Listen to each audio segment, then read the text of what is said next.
Hello, everyone, and thanks for joining us at Smart Money Results. We have a very special guest with us today. His name is Jordan Goodman, who is better known as America's Money Answers Man. Mr. Goodman has an incredibly diverse background in finance, starting off as a Wall Street correspondent for Money Magazine. He's also a best-selling author and is a frequent contributor on The View, Fox News, CNN, CBS, and CNBC. You can find more of his extraordinary work at moneyanswers.com. Mr. Goodman, thank you for sharing your time with us at Smart Money Results. Great to be with you, Josh. Appreciate it. Thank you. So my first question involves the bond market and its implications for the broader economy. Right now, investors are piling into long-term government bonds, causing yields to drop to multi-year lows. And this is typically a sign of economic duress. But from my understanding, you view this as a compelling opportunity, particularly in real estate. Could you share with us more about this topic? Well, that's right. And I agree with you. The reason that bonds have dropped so sharply, the long treasury getting pretty near to 2%, was about 2.7% just 2 months or so ago, Right. is the fear of particularly the tariff wars with China. We had tariff wars with Mexico. At the moment, that doesn't seem to be happening, but you never know. They could bring them back. We potentially could have tariff wars with Europe. All of these trade wars are slowing economic growth, and the bond market's very sensitive to that. So yes, I think that's the reason why rates have fallen so sharply. And you're right. I think it's got very good implications for the real estate market. I mean, you've had mortgage rates which have dropped to rates we haven't seen in at least early 2017. You've got the 30-year fixed rate is down to about 3.8, something like that. The 15-year down to about 3.5. We never thought we would see these rates again. This is with the economy growing at 3% or thereabout, and unemployment at 50-year low levels. I mean, it's unbelievable you get interest rates this low. But the markets are always an anticipatory vehicle, and they're telling you by rates being so low that the thing is going to be slowing. And we've been seeing that. We've had some weak unemployment numbers. We've had some weak, all kinds of leading economic indicators, and particularly trade-oriented industries, manufacturing, exporting. The farm industry is getting hurt by tariffs. And so, that's what it's telling you. So in the real estate market particularly, it certainly makes sense to look at refinancing. If your current mortgage is, I would say, 4.5% or higher, certainly makes sense. If you can go down to 3.5 or 3.8, that would be a really good thing to do. And a lot of people, Josh, are taking out additional equity from their homes if the home value has gone up, to use that to pay off other higher interest debt, credit card debt, student loan debt, car loan debt, other kinds of things. And that can make some sense. So refinancing is certainly one thing you might want to take a look at. A place that I would refer people to is called You Can Refi, YOU-CAN-REFI.com. They look around the country to get you the best deals on refinancing. And then there's a strategy, which I don't think you've heard about. A lot of people probably have not heard about as well. Another way to take advantage of these lower interest rates is what's called the mortgage equity optimization strategy, which literally allows people to pay off a 30-year mortgage in about 5 to 7 years on their existing level of income. People don't believe it. They've never heard about it before, but it actually works. And if I can describe it briefly, I'd be glad to explain how that works. Yeah, please do, because the current paradigm for most folks is that the worker bees automatically assume that you have to take out a 30-year mortgage, and maybe if you pay a little bit more into it, that you can knock it down to 25 years. You're talking 5, 6, 7 years. I mean, that it sounds just crazy. I mean, and that's right. I did one of my books called Master Your Debt, and I actually sent you the chapter from that book, which goes into it in some detail. So let me just do a very simple explanation of how it works as much as I can. All right. Sure. So the traditional system is you keep your money, your income, in a checking account, sitting there earning nothing, and then you pay on a 30-year mortgage, the same payment for 30 years. The first 10 to 15 years, pretty much all interest. You're making very, very little progress in the principal with a traditional mortgage. You make one payment a month, and therefore you're making very, very little progress. That's the traditional system, which works really well for the banks. They get your Yeah. money free, and you pay them interest for 30 years. And then if you refinance, you start a new 30-year clock all over again. That's why the banks have the biggest buildings in every town, because they've been getting interest from people for a long, long time. Okay, that's the traditional system. Sure. This mortgage optimization kind of flips the tables. And instead of having your money work for the bank, your money is actually working for you. What a unique idea. And here's how it works. You would open what's called a HELOC, home equity line of credit, Okay. HELOC, which is a liquid line against your house. Okay? You can put money in, you can take it out whenever you like. It's done as a second mortgage on your house. The interest rate's typically about the prime rate, or maybe a little bit below the prime, something like that. Right. The strategy, you keep your income, which under normal circumstances would be sitting in the checking account doing nothing, in the HELOC, and it pushes down your balance every day. HELOCs are based on what's called average daily balance. How much do you owe today? Okay? And so as that money's going in there, it's pushing your balance down every day. You're paying interest on less and less principal. You make accelerating progress on it, and then you can pay the whole thing off, depending on the numbers, in 5, 6, 7 years, something like that. If it helps, Josh, let me just do a very oversimplified example of how this might work. Would that be Sure. helpful? Absolutely. Say you have a house worth 300,000. I know in California it'd be more than that, but say it's Right. country, 300,000. Okay? Right. And say you have a $200,000 first mortgage at 4%, some kind of a good rate. All right. You would go out and get a HELOC for, say, 50,000. You got plenty of equity left in the house. You would then write a check. You just open the HELOC, so you haven't used it. You write a check on the HELOC for 50,000 towards the first. So now instead of owing 200 in the first, you owe 150 on the first and 50 on the HELOC. Over the next year or so, you keep putting that money in. That 50,000 is going down, down, down. After, say, a year, you pay that 50,000 the HELOC off. Okay? You then do it again. You write another check on the 50,000 towards the first. So instead of owing 150, you now owe 100. You pay the HELOC off over the next year. You do it twice more. So after 4 years, you paid off the first. You pay off the HELOC, and in 5, 6 years, you are mortgage free. That's a vast oversimplification, but that's the idea. Is your money's constantly pushing that principal down on that HELOC. You're making progress on the principal, when with the traditional first, you'd have, after 5 years, made almost no progress towards the principal. Right. So it's on the same level of income, your money is working for you. There's 3 things you need to make this work. The first thing, you've got to have equity in your house. If you're underwater in the house, there's no equity to borrow against. You've got to have a decent credit score, I would say 680 or higher, to qualify for the HELOC. And you have to have positive cash flow, more money coming in than going out during the month. That positive cash flow is what's pushing that principal down. The more positive cash flow you have, the faster it gets paid off. There's a free website you can actually model it for yourself, which is called truthinequity.com. Truthinequity.com. You fill in what's called a personal profile, and you put the numbers in, and it's going to say, based on what you're doing today, it's going to take you 28 and a half years to pay off your mortgage. Yeah. With the number you just gave us, it's 6.3 years or whatever it may be, and then step by step they show you how to do it. So that's the concept of mortgage optimization. I just saved your followers tens of thousands of dollars in interest and roughly 25 years off their mortgage on their existing level of income.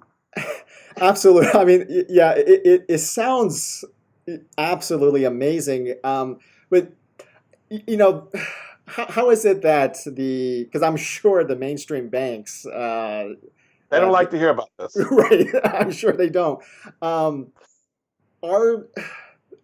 But I'm sure also that not every HELOC vehicle or platform is the same. Is there a way?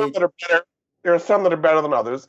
The Truth and Equity people actually help you find the best HELOC. You want the lowest interest rate. You're going to link that electronically to your mortgage and your checking account. So you get paid into your checking account. You're not going to get your paycheck put into your HELOC, right? So you put your money into the paycheck, and then you connect it electronically. You move the money from your checking account to the HELOC, and you pay your bills out of your HELOC, that kind of thing. So you want to make sure you get the best possible deal out there, the lowest fees, the lowest interest rate. I mean, the prime rate today, I think, is 5.5. HELOCs can be like a half point below prime. So you can get yourself a good deal if you search around the country. And again, the Truth and Equity people are experts at this, and they can help you find it. So what I love it's a tool the bank offers to pay the mortgage off. They don't even know what's happening to them. It's a wonderful thing. Was wondering because there's a lot of the suit and tie financial advisors.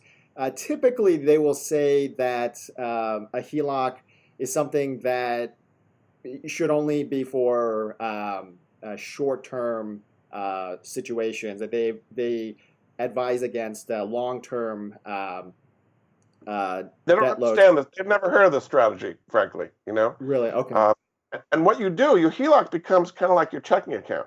You can then take other debt into it. You can pay off credit card debt, student loans, car loans, other things as well at a lower interest rate, and by keeping your money in there, by paying the principal off much faster as well. So yes, you can pay your mortgage off, but you can pay off all kinds of other debt much faster as well.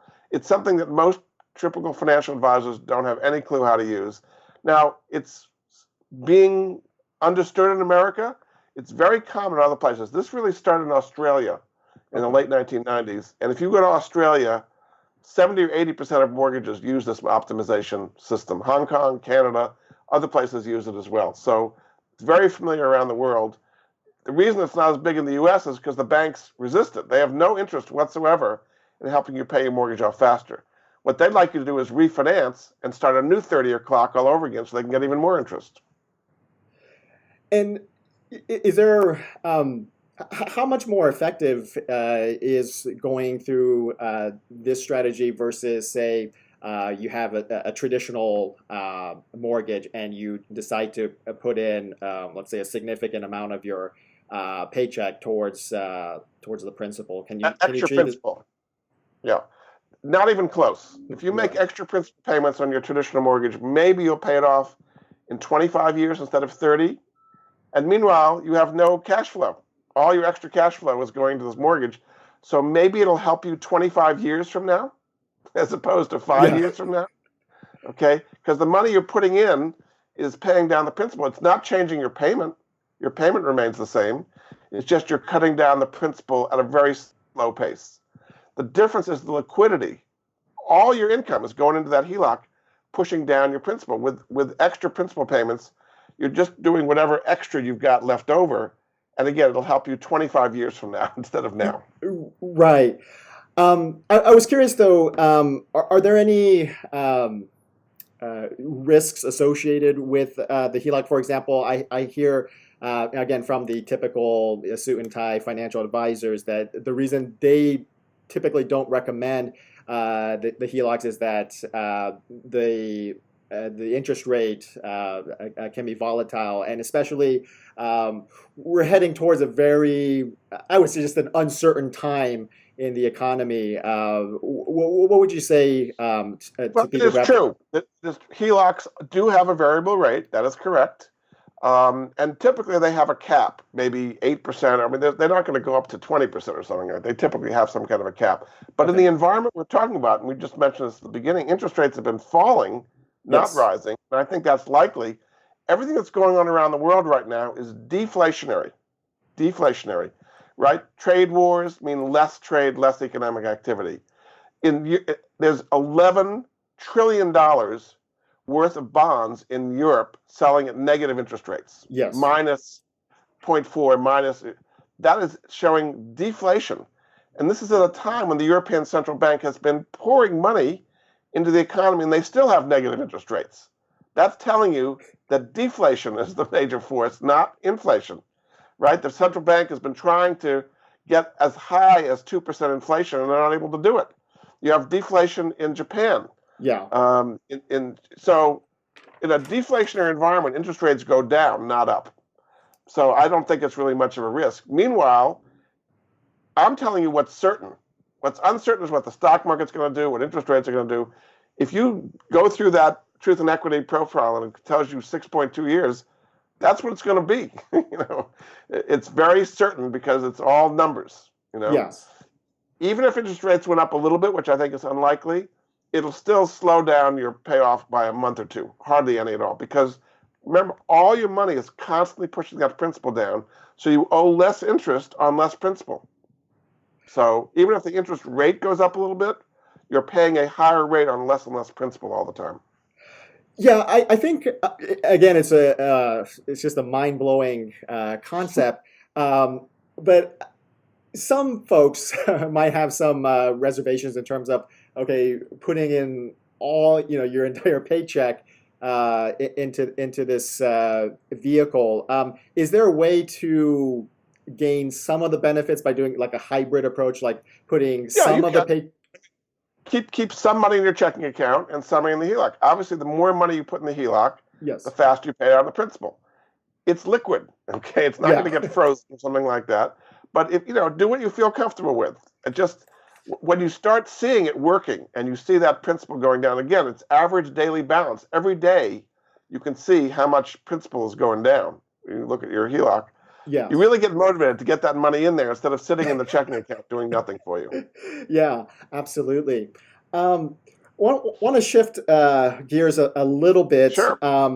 So, we're discussing topics of how people, basically established people can get ahead in life. For example, with this HELOC, you mentioned the three criteria to be able to qualify for.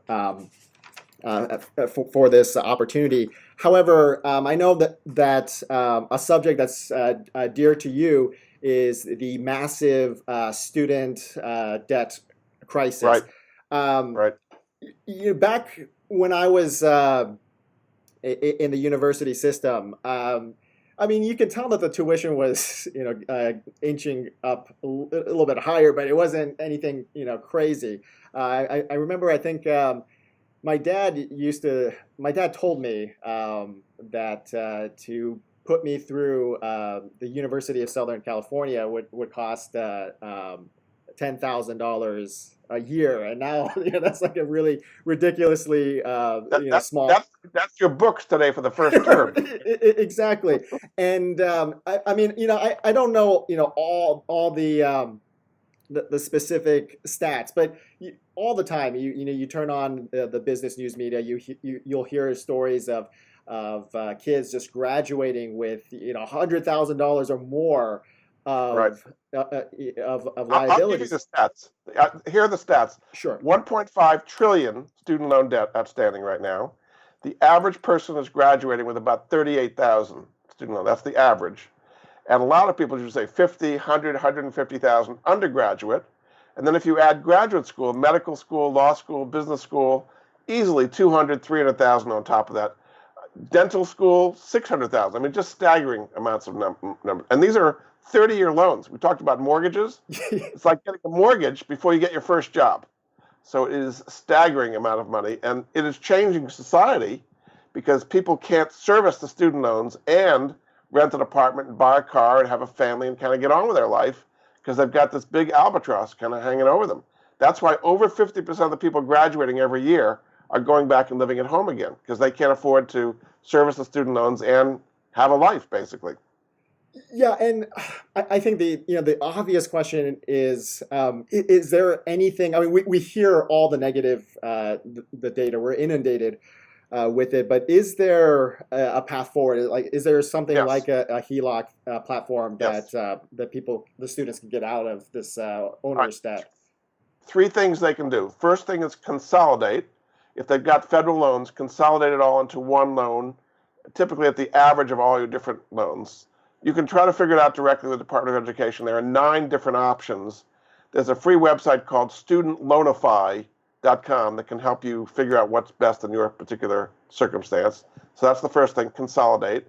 The second thing you can do is refinance all the student loans, combining private loans, which are much higher interest rates, and federal loans into one at a rate of typically in the 3 to 4% range. Okay.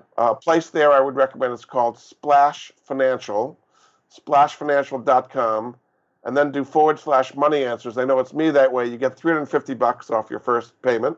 Okay. So instead of having many different loans at different interest rates, you have it all at one in the 3 to 4% range. And the third thing you can do is potentially get excused from some of this loan or have it forgiven, forgiveness programs. There's a program that if you work for the federal government, federal, state, or local government, or a nonprofit, you basically pay for 10 years on your student loans, and then after that, no matter how much you owe, the rest is forgiven. It's called the Public Student Loan Forgiveness Program. There are special forgiveness programs for doctors, for lawyers. If you become a doctor at an Indian reservation, they'll do it for you. There's a lot of different things. And that same place, studentloanify.com, can help you qualify for that. So I wish I could make your student loans magically disappear the way Elizabeth Warren and Bernie Sanders seem to be able to do, but at least you can consolidate it, refinance it, and possibly qualify for these forgiveness programs. Do these programs, I mean, do they require you to have a higher a job with a skilled job with higher income than average? No, it's typically lower income. It's typically not high income. So the forgiveness programs, again, if you work in the government, state, local, or federal, or in the nonprofit sector, where you're typically going to get paid less, that's how you qualify for this forgiveness program. If you're working in an investment bank or a management consulting firm, you're not going to get forgiveness. I see. But one, I think a risk factor I see with with this massive student debt crisis is that in prior generations, students could have a broad variety of subjects, and they could graduate from a university and have a reasonable chance of getting a livable wage. I'm wondering though, because obviously right now there's this big push towards STEM education, but are we, because students are the tuition costs are just outrageous, the living expenses, all that. Are we sort of narrowing the range of subjects to which students can study, because not everybody has the acumen to be an engineer or a doctor, and right. nor should they be. There is some good news actually. Right now, the Federal Reserve puts out a report called the JOLTS report, which is the Job Openings Long-Term Survey. The latest JOLTS report said there are 7.5 million unfilled jobs in this country. 7.5 million, all-time record high. And there's about 6.2 million unemployed people. So it's the first time in a long time, if not ever, that we've had many, many more unfilled jobs than we have unemployed people to take those jobs. Now, unfortunately, the people who are unemployed typically do not have the skills or willingness to take those 7.5 million jobs that are available. But for somebody either coming out of college, or even better, going into college, maybe not going into college, maybe going to community college, or maybe trade school, there are tons of jobs available, tons, and about to be more all the time, because those 7.5 million jobs are typically held by baby boomers who are retiring. 10,000 people a day turn 65. And so they may be working with your hands. It might be plumbing. It might be electricians. It could be utility linemen. It could be computer coders. There's a lot of different things. So before you even go into college, say, do you want to take on $100,000 in debt, or do you want to go to a trade school and have unlimited opportunities to earn a good salary without having to take on all that debt? So I think some people are making those decisions now and saying maybe it's not worth getting a liberal arts degree if I'm going to have this huge debt and come out and not really have the skills I need if you're not in the STEM area. I mean, this is why the humanities have been shrinking so much, because people don't want to learn about art, and it's wonderful, but it's not going to get you, much of a job prospect. I was wondering, because the segues into the idea of automation. I don't know how much you've kept up with the political race, but there's a firebrand Democratic candidate named Andrew Yang, who's made automation one of his principal ideas, and that drives the concept of that $1,000. He calls it a freedom dividend. I was wondering if I could get your thoughts on automation. I mean, will automation, is it as bearish as some people are saying that it will displace? In many areas, it is. I mean, there's a lot of things that are being automated today that you wouldn't think would be. I think one of the big investment banking firms recently automated trading of its mutual funds or something with algorithms and artificial Yeah. intelligence. Um, and a lot of things can be offshored. There are accounting firms in India that are doing what normally would be done by much higher priced accounting firms here. Wall Street research reports are done by computers in many cases. So yes, I mean, automation is coming, but you can't stop it. Okay, Yeah. you know, like the Luddites wanted to put, uh, you know, things in the gears to stop the machines from coming. You can't stop progress. You know, I mean, I'll tell you a big area I think there could be a lot of automation, which would lay off a lot of people, which is driving. Hmm. There's about at least 4 million truck drivers in this country, cab drivers, Uber and Lyft drivers, and all those kind of things. I mean, this is not a surprise. All the car companies and Waymo and so on, they're all doing these automated driverless cars. And 10 years from now, 15 years from now, there's going to be a lot less need for drivers. So that's an example of something you just know it's coming, and you just can't kind of outlaw it, basically. But again, the good news is there are tons of jobs that still are available that cannot be automated, right? If you're an Right. electrician or a plumber, you're not going to send a robot in to do this kind of thing. So you have to go where the jobs are. There's tons of them available right Hmm. now. I see.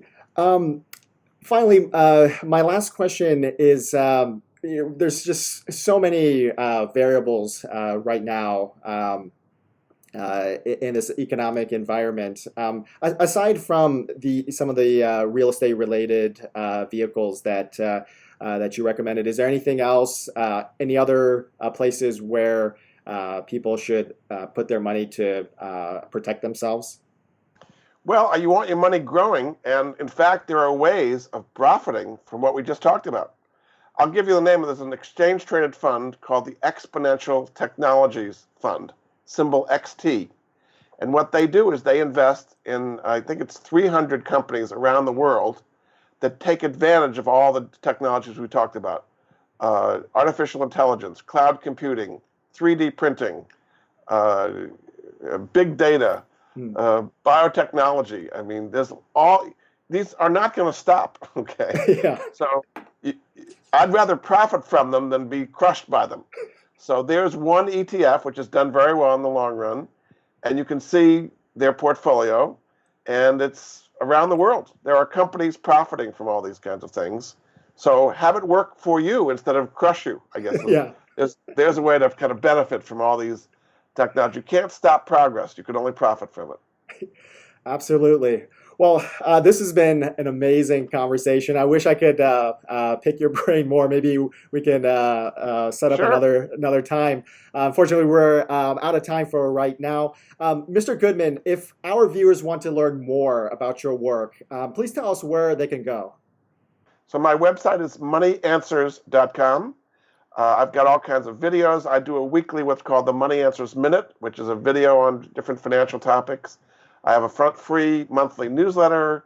I've got blogs. I've got all kinds of different things to help people. And I do take questions. I'd be glad to take emails from your listeners as well on any financial topic. I've been doing this for a long time and love to bring strategies to people just like the optimization. There's loads of other things too they haven't heard about that the traditional media doesn't cover either. So Yeah, I'd love to help your listeners any way I can.